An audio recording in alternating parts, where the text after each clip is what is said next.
I'm David Katz. I don't know if this thing's on or not. Red button down. Red button down. How's that? New movie. Oh, better, huh? Okay, I'm president of CalMarsh and Farm Ventures, which is a little outfit that is dedicating itself to helping recover the great salmon runs of the Sacramento River in conjunction with our partnership with landowners and the agricultural community. And I have some slides, but I don't even think I need them because I think you guys know the Delta well enough.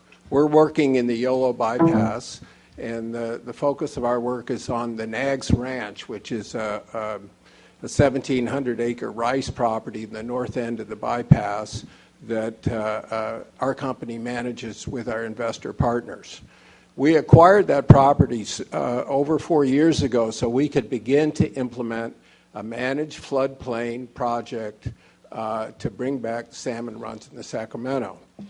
Over the last 3 years, we have implemented a comprehensive science investigation in the bypass with our partners DWR, California Trout, and UC Davis. And we've definitively shown that in as little as 20 days on the floodplain that baby salmon thrive and get fat and do far better than the fish that remain in the river. In fact, what we're demonstrating, and it's been constantly brought up by the scientists the last 15 years, is that winter floodplains is the missing link in terms of revitalizing the salmon runs in the Sacramento River. We see the potential with our land and our neighbors to do 10,000 acres of managed floodplain in the Yolo bypass. And we're basically moving ahead on our own to get this done. In fact, is when we started, all the agencies and the other players said, you can't do this. I mean, you're not official. You're not the state. And we just went ahead using private money to begin implementing this project. So, and we see many opportunities to move forward. We have total cooperation of the landowner community. We've addressed all the issues raised by various agencies. So let me address the challenges, which is what your question is to us today. I want to echo Randy's comments that the priorities and setting of priorities and prioritization seems to be the overwhelming question that keeps emerging in all the planning efforts in the Delta, whether it's in your Delta plan or in the BDCP and others. While we have this huge basket of projects that all need to be done, including this list, which are all the repairs and enhancements required to keep the Delta together and all this infrastructure, we are unable to focus on the priorities and create a mechanism where we really can do something. And I'd like to point out that the 10,000 acres of floodplain habitat that we're proposing is probably the single largest increment that can meet your co-equal goal of enhancing the ecosystem in the Delta. You've got great focus on the tunnels and the water supply. It's really clear what's there. But on the other side, in terms of enhancing the ecosystem, we're really the process is not identified or prioritized any major effort that says we can do this that's really going to do something for the ecosystem. So I would urge you to use everything possible to try to really put more force and emphasis on prioritizing key large projects that could really make a difference. What we're seeing now is mounting opposition to the water supply half of this equation because the state and other parties have failed to articulate and focus on what the ecosystem side of the equation is. Every fisheries and natural resource and conservation group that we encounter in the state of California, they're easily identify the tunnels and its problems, but when you bring up the co-equal environmental aspects, they said, well, what are you going to do? What's the state going to do? The priorities are so poorly focused that the opposition doesn't even understand what's out there right now. So that's one issue. The other challenge that I'd like to identify is the regulatory and permitting setting, and I think we're all familiar with that in the many regulatory barriers and the time and cost necessary to meet them. I'd like to suggest some focus be put on some kind of overreaching or comprehensive approach to integrating these agencies and their regulatory mission around each project. Currently, the state has some mechanisms to do that. There's a FRGP, the Salmon Restoration Program that Fish and Wildlife has been implementing for years in partnership with the federal government. When they approve a bunch of salmon restoration projects in a region in California annually, they lump them all together for a state-managed environmental review and approval process. And it really makes it possible for all these entities throughout the state to implement these salmon enhancement projects. We need a similar mechanism for projects in the Delta. And the Yolo bypass is an excellent example where someone has to really somehow integrate the regulatory process and get it to the point where it really moves forward. Every time we see like we have a plan and we have agreement like we do in the Yolo bypass, the feds say, okay, time for EIR, come back in a couple years, which is basically where we are right now. And we're sitting there ready to go. And in fact, we're told now, as a private landowner, we're exempt from CEQA and other we could actually begin implementing. But without the cooperation of our partners and the regulatory partners, we're not going to be able to get compensated through any mitigation or other process. So we have to sit and wait. So anyhow, I'm reflecting the frustration of landowners and the many participants in the Delta for the last 20, 30 years, where we've been doing a lot of planning and a lot of talking, but we're really having a hard time moving forward.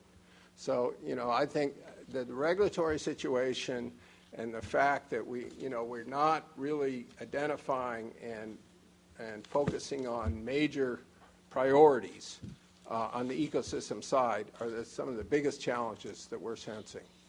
And in closing, the money has not been a major restriction for us. We were fortunate in that Santa Clara Water Agency and Metropolitan Water District and others provided some grant funding early. SWFGA is now putting grant funding in it. And finally, the Bureau of Reclamation is agreeing to fund our projects, although it takes them a heck of a long time to ever get money to us. But we're still grateful. So we're moving forward with that. And in the long term, it seems apparent to all the players that the water users and ratepayers will pay for managing these floodplains. So we sense that once we get through all those hurdles, that'll probably be, we'll be able to address the long-term financial needs of the landowners to implement and manage this floodplain project. So those are my frustrations. We really feel like we've emphatically proven that we could supply the missing link that enhanced salmon populations in the Sacramento River system, and that's right at the top of the list in your Delta plan. And we'd like to move ahead, and we're just frustrated, again, stymied by extended planning process and many, many layers of bureaucratic approval. So there you have my rant and rave. So David, let me get it straight. You started with about 1,200 acres, is that correct? We actually have 1,700 acres. 1,700 acres. Our test projects were actually focused on much smaller floodplain sections where the science was carried out. It costs about $500,000 to do a 2-month floodplain project on 10 acres in the Yolo bypass when you really do comprehensive science. And we've done that, and we've had terrific results. Okay. Now you want to expand it to what size? Well, we'd like to get, our next project is 150 acres in the northern part of the bypass. We've already applied through the fast track process sponsored by SWFGA to see if we could get that through and permitted to do 150 acres. If we saw a green light, we'd like to begin engineering and planning so we could actually do 1,700 acres of floodplain habitat in the northern delta. Now remember, one of the key issues has been notching the Fremont Weir to provide managed floods during the winter. But what we've proven is that you could take existing natural floods, retain those floods with simple structures, and manage that floodplain. These fish benefit from 20 days on a floodplain. So even if we don't have the notch in the weir to put water on that bypass every winter for a couple of months, we still could do great benefits with the natural floods. And we're prepared to go forward on that basis and wait till the weir gets notched in 5 or 10 years, and we could do more, have more habitat. But it's clear that there's ways we could move forward right now. But you're in a holding pattern waiting for the environmental review process to be completed, and in effect, yes. That's yeah. two more years? I would say so, yeah. 2 more. Well, we're going to, I think the EIR is supposed to be done in a year. Isn't that right? Yeah, it will. Or the Bureau. The Bureau. The Bureau said, well, they said it was 2 years when they started, and I think it was about a year ago. I think they've extended that. Yeah. It'll always be extended. We could count on that. And then there's going to be some, the usual back and forth that occurs when any kind of document like that comes forward. There are other interim steps we could take. We would just hope that there would be more focus by all the players on this opportunity to really do something for the ecosystem. We have all the landowners and on board, and we've proven that it's actually congruent with agriculture. It's not going to adversely impact agriculture in the Yolo bypass. So, and it's good for birds. It's not going to have an adverse impact on waterfowl. So that the science team has really answered a lot of the questions over the last 3 years that have proven that this basically works. We'd be glad to expand faster. The faster we could go, the better off the salmon are going to be, and the better we could demonstrate that we truly could do some great work in the Delta. So that's sort of where we're at. Okay. Any questions?